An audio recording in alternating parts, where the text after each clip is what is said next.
are you able to kind of, show up consistently day in and day out? It's what we ask of our players. So why, as a coach, shouldn't I do the same thing? Episode 135 featured John Cotton, the lead offensive analyst at the University of Texas, El Paso. Coach Cotton and we spoke about the importance of passion and intentionality in coaching, and later on started talking to him about the value of making mistakes and learning from them, especially as a young coach. And that philosophy especially has helped Coach Cotton grow in his career. Also excited to collaborate with our friends over at Coaching Share, the go-to online marketplace for coaches to buy and sell products. I hope you guys enjoy the conversation. It's a really insightful discussion, so let's dive right in. I started coaching in the fall of 2016. I graduated from the University of Texas in the December 2015, and always kind of knew I wanted to get into coaching. Both my uncles were high school coaches. My grandfather was a high school coach. My grandmother was a high school teacher, and there was a lot of similarities between coaching and teaching. My dad did some teaching on some stuff in his profession, so I've kind of always wanted to coach. It's kind of always been something that I wanted to do. Started coaching in 2016 at Hardin-Simmons University. I was a GA there. It's a Division III out in Abilene, Texas, probably 2.5 hours west of Dallas. Started out there, Division III, like I said. We made the playoffs for the 2 years I was there in 16, 17. It was probably a good deal to start at a Division III because I kind of got to get my hands in everything. I got to do recruiting. I got to do video. I did equipment. I helped run the weight room. We at the Division III level, we had 2 teams. So you kind of had a freshman team and a varsity team. I got to run meetings with the freshman team, special teams, and linebackers. Kind of just got to, they kind of give you as much as you can stomach and go from there. And so I think that was kind of a critical deal for me early on of starting at that level, because I kind of got a little bit of taste of everything. It wasn't like I was just doing one thing and staying in one lane. I kind of got to, experience a bunch of different levels to this whole deal, whether it was equipment, doing the video, because that's things people take for granted, right? The video guy, right? It always helps to have another video guy, right? Because, if some guy's got something that comes up, everybody wants to get practice up as quick as possible to be able to move on to the next thing, whether it's game planning or breaking down opponents or things like that. So I was at Hardin-Simmons for 16 and 17. Got an opportunity to go to Marshall University in West Virginia as a special teams QC for the 2018 season. Learned a bunch there as well. Worked under some really smart coaches. Was just there for 1 year, and then a couple members of that staff ended up getting hired on at Memphis, and I kind of was able to be one of those guys that was kind of slid a QC spot later on once things settled. So went to Memphis I guess it would have been the spring of 19, was there at Memphis for the 19 season. We went 12-2, went to the Cotton Bowl, won the conference, kind of a really unique experience for kind of being that best group of 5. I don't even know if they call it that anymore, but best group of 5 team. And like I said, same thing there. Got to work with a bunch of guys, did special teams, and then helped out a little bit here and there with defense. And then after that season ended in 2020, COVID was kind of ramping up and things like that. Got an opportunity to come closer. So I was born and raised in Houston. Kingsville's about 3 hours south of Houston. I had a couple guys that I'd worked with at Hardin-Simmons that had gotten on the new staff down in Kingsville, and they called me, and I was fortunate enough to get on kind of in like a QC defensive role there. And then different guys take jobs and leave, and you kind of just keep climbing the ladder. And now I'm doing special teams and linebackers and recruiting coordinator. So that's kind of how it all got to a point right now. Thanks again to our friends over at Coaching Share for sponsoring today's podcast. I checked out the website, and they have a lot of interesting products from guides to templates. Definitely check it out. It's called coachingshare.com. And that's cool you brought up being a Division III guy and having your hand in a bunch of different pots there, like you're saying, like film, recruiting, and then just a bunch of different positions. And I actually came from a Division III school, Gettysburg College in Pennsylvania. Okay. So to definitely understand where you're coming from there. being a young coach and also having all that experience as a Division 3 and now a Division 2 coach, can you talk about what that experience has been like over the past 8 or so years?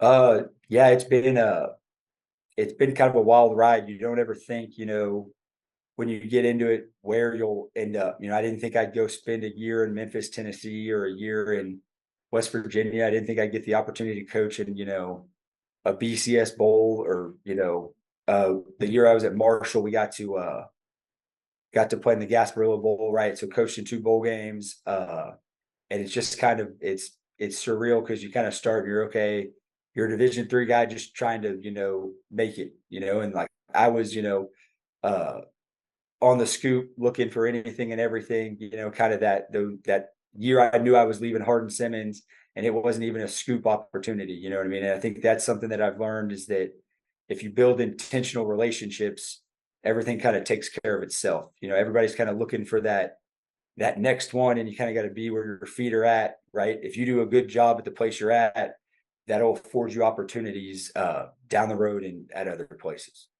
For sure.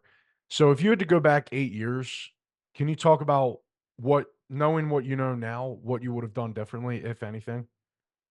Knowing what I know now, uh,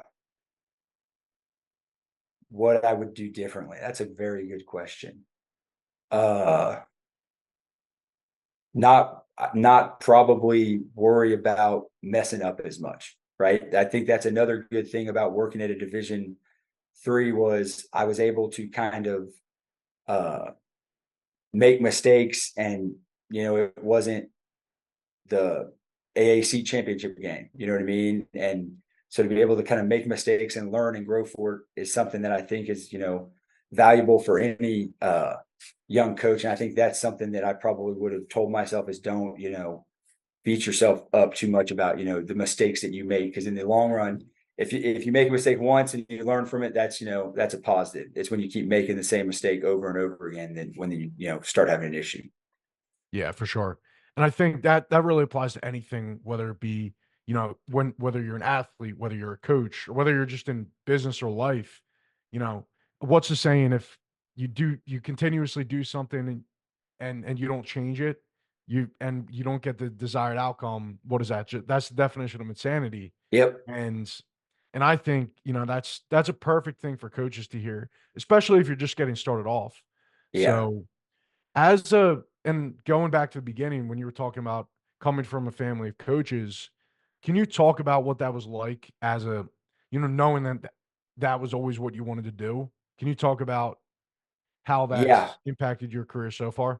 Yeah. So I had one uncle that coached kind of in the Golden Triangle region of Texas. So that's like Beaumont, Port Arthur area, kind of, outside of Houston. I had another that coached in the Panhandle and kind of West Texas, up in San Angelo, and at Lubbock High and some of those schools. And then my grandfather was on staff at San Angelo Central, and then got an opportunity to move to Nederland.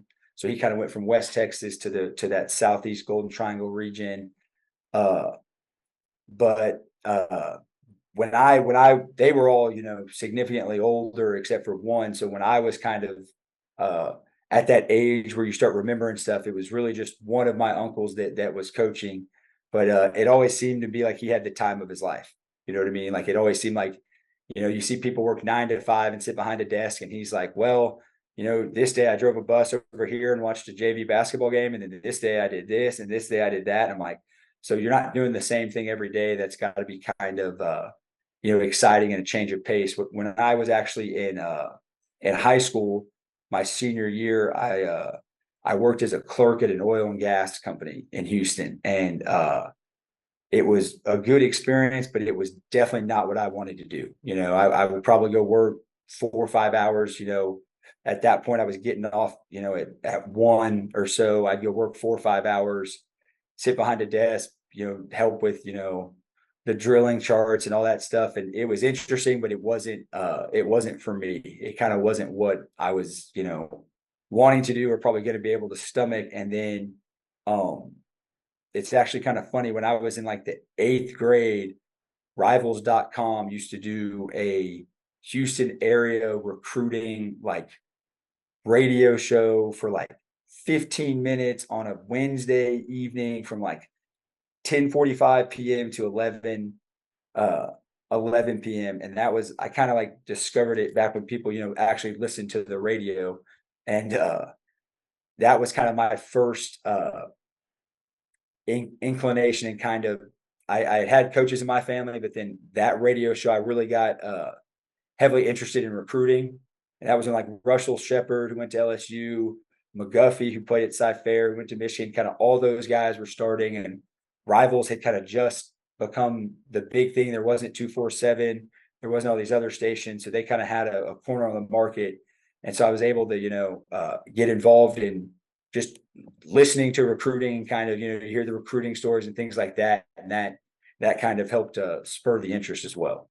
No, it's really cool. And just knowing that you want to do something at an early age is always it's always a great indicator that that's something that you're passionate about. And I think, especially in today's day and age, you need to be passionate about coaching. And you have to be able to pour into these kids to have it. And it's not always about just, yourself. It's always about making everybody around you better, whether not only just the athletes, but also the coaches. Yep. So with that said, coach, can you just share any last words you would want to tell the audience today? I think the biggest thing for me is, you kind of just hit on it, but building building the intentional relationships, and you said it, kind of having passion for it. Everybody's kind of can be hot and cold about things, you know what I mean? And are you able to kind of, show up consistently day in and day out? It's what we ask for our players. So why, as a coach, shouldn't I do the same thing? You know what I mean? I think that's something that, as a young coach, like we make our guys have to wear black socks, right? They have to wear black socks when they're working out. Don't know the reason for it, right? That's the head guy's call.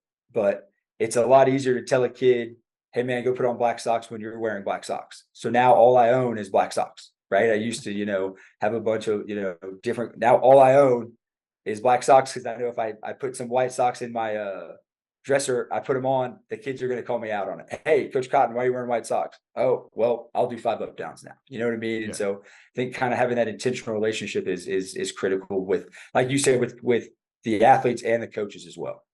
for sure. Well, coach, really a pleasure talking with you today. Thank you again for being on, and best of luck as you guys finish up with recruiting.